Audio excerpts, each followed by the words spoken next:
اس سے پہلے آیت کریمہ کے اندر یہ بات بیان کی گئی کہ منافقین کے دل میں بیماری ہے، حسد اور جلن کی بیماری۔ اللہ تعالیٰ نے اس بیماری میں اضافہ کر دیا، ان کے لیے دردناک عذاب ہے اس سبب سے کہ یہ لوگ جھوٹ بولتے ہیں۔ اور آج کی جو آیت کریمہ ہے، اس آیت کریمہ میں اللہ تبارک و تعالیٰ نے ان لوگوں کو حکم دیا کہ زمین میں فساد بپا مت کرو۔ اب زمین میں فساد بپا کرنا، سب سے پہلی چیز،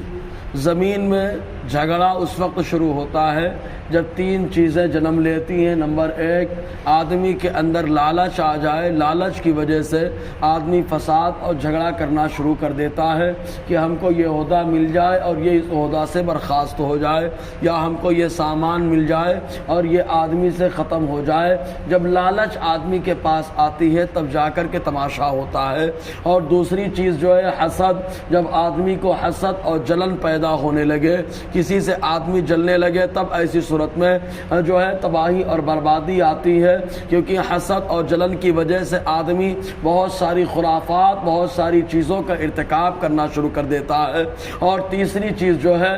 وہ حسد، جلن، اور تیسری چیز جھوٹ بولنا، کیونکہ جھوٹ بولنے کی وجہ سے آدمی جو ہے بہت ساری خرافات کو جنم دیتا ہے، سچائی کلیئر نہیں ہو پاتی۔ تو منافقین کے اندر یہ باتیں موجود تھیں، چنانچہ منافقوں کا سردار عبداللہ ابن ابی، اس کو یہ یقین تھا، یہ لالچ تھی کہ آگے چل کے سرداری اس کے ہاتھ میں آ جائے گی۔ لیکن جب حضور صلی اللہ علیہ وسلم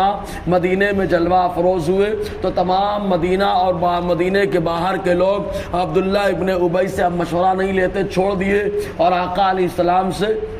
مشورہ کرنا شروع کر دیا۔ تو یہ جو اس کو خراب لگا، امید تھی سرداری کی، تب اس کے بعد وہ حسد اور جلن کرنے لگا، اور جو ہے دل میں نفاق اور دل میں جو ہے بغض اور جو ہے دل میں دشمنی چھپا کر کے، کفر چھپا کر ایمان کا دعویٰ کرنے لگا، اور اس کے ساتھ ساتھ اس کے لیے جھوٹ بولنے لگا، بتانے لگا ہم ایمان لائے، حقیقت میں ان کے اندر ایمان نہ تھا۔ تو اس کی وجہ سے تباہی آئی اور پریشانیوں کا سامنا ہوا۔ چنانچہ ان لوگوں نے درپردہ یہودیوں سے معاہدہ کیا، ان لوگوں نے درپردہ بہت ساری شریر جماعت اور قوموں سے معاہدہ کیا، یہود و نصارہ اور مشرکین سے معاہدہ کیا، حتیٰ کہ ابو عامر شامی کے کہنے کی وجہ سے بہت ساری چیزوں کا ارتکاب کیا۔ چنانچہ اللہ تعالیٰ ارشاد فرماتا ہے وَإِذَا قِيلَ لَهُمْ لَا تُفْسِدُوا فِي الْأَرْضِ، اور جب ان منافقوں سے کہا جائے کہ زمین میں فساد مت پھیلاؤ،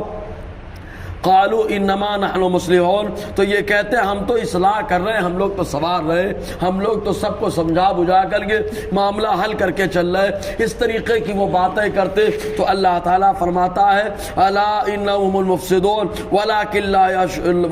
لا يشعرون، اللہ فرماتا ہے سن لو یہی فسادی ہے، لیکن ان کو اس کا شعور اور احساس نہیں ہے، کیونکہ ان کے پاس جو اینگل ہے سوچنے کا، جو انداز ہے سوچنے کا، اس کے اعتبار سے یہ جو اصلاح کرنے والے، لیکن دین کے اعتبار سے یہ لوگ فسادی ہیں، اور انہیں اس کا ذرا بھی احساس نہیں ہوتا۔ احساس اس وقت ہوتا ہے جب آدمی کا ایمان کام کرتا ہے، جیسے آدمی کو بیماری ہو تو کھانے کا مزہ بیکار ہو جاتا ہے، ایسے ہی جب آدمی کو حسد، جلن اور لالچ پیدا ہو جائے تو ایمان کا ذائقہ نہیں پا پاتا۔ یہی وجہ ہے کہ حضور صلی اللہ علیہ وسلم نے فرمایا جس کے اندر چار خوبیاں پالی جائیں وہ ایمان کی حلاوت اور مٹھاس کو پا لیتا ہے۔ نمبر ایک، وہ آگ میں ڈالا جانا تو پسند کر لے لیکن ایمان چھوڑنا پسند نہ کرے۔ چنانچہ ایسے بہت سارے واقعات موجود ہیں، اصحاب اخدود کا معاملہ ایسے ہی رہا کہ آگ میں ڈالے جا رہے پھر بھی ایمان پر جمے ہے۔ چنانچہ معاملہ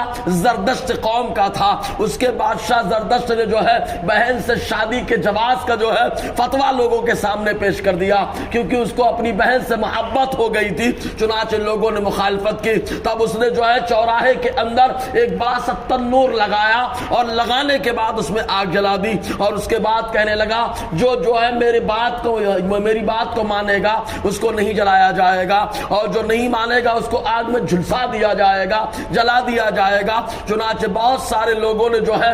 دین کو چھوڑ دیا اور اس کے بعد مرتد ہو گئے، اور لیکن ایک خاتون آئی جس کا ذکر خود قرآن میں اللہ تعالیٰ فرماتا ہے قتل اصحاب الاخدود، اصحاب اخدود کو مار دیا گیا۔ چنانچہ معاملہ کیا ہوا، ایک عورت آئی اپنے بچے کو لے کر کے، جو بچہ دودھ پی رہا تھا اس کے بدن پر راشا طاری ہوا، کپ کپانے لگی۔ چنانچہ اس کا بچہ بولتا ہے ماں ڈر مت، صبر کر، کود جا، صبر کر لے، اللہ تبارک و تعالیٰ تجھے بہترین صلہ عطا فرمائے گا۔ تو جب آدمی آگ میں ڈالا جانا پسند کر لے لیکن ایمان چھوڑنا پسند نہ کرے، تب ایمان کی حلاوت کو پا لیتا ہے۔ ایسی اور کچھ باتیں ہیں جن کے بارے میں آقا علیہ السلام نے